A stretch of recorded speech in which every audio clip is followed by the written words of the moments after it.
What's up, guys? Welcome back to the Share channel. It's not easy to forget the passcode on your iPhone if you use it every day. But if you're a fan of the Face or Touch ID, you might find yourself in a situation like this.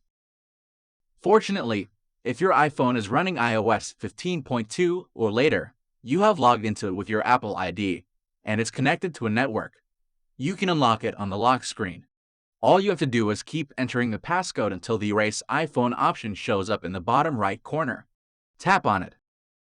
Once signed out of your Apple ID, the erase will begin. All these looks awesome, but the Erase iPhone button wouldn't be there if you don't use an Apple ID, and at times it could stop responding to your touch. But that's not big deal. You can still unlock it with 4 key on a computer. Once connected to your phone, click the Start and Next button to get it unlocked without using a passcode. Let's navigate to the device model and follow the instructions here to enter recovery mode. For iPhone 8 or later, press and quickly release the volume up and down button successively, then press and hold the side button until the recovery mode screen shows up. 4 key matches the firmware for your phone. Once downloaded it, you can start unlocking.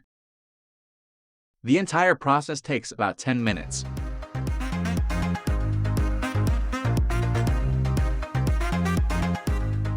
Well done. Let's go on to set it up. To get the data back, select Restore from a backup one we got here, and then choose a previous one to proceed. Soon, you'll see a progress bar which indicates everything is coming back to your device. Another way to erase the passcode wirelessly is using Find My on iCloud.com.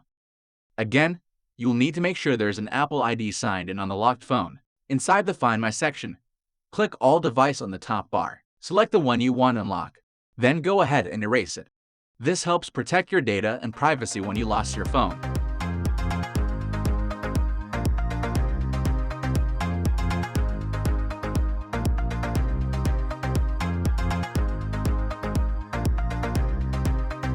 In the last part here, I'd like to show you how to remove the passcode with the Restore in iTunes.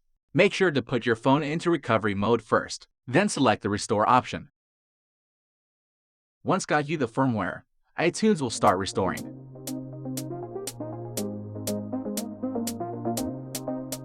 So that's it. Thanks for watching. If you think this video is helpful, don't forget to share it with your friends. See you!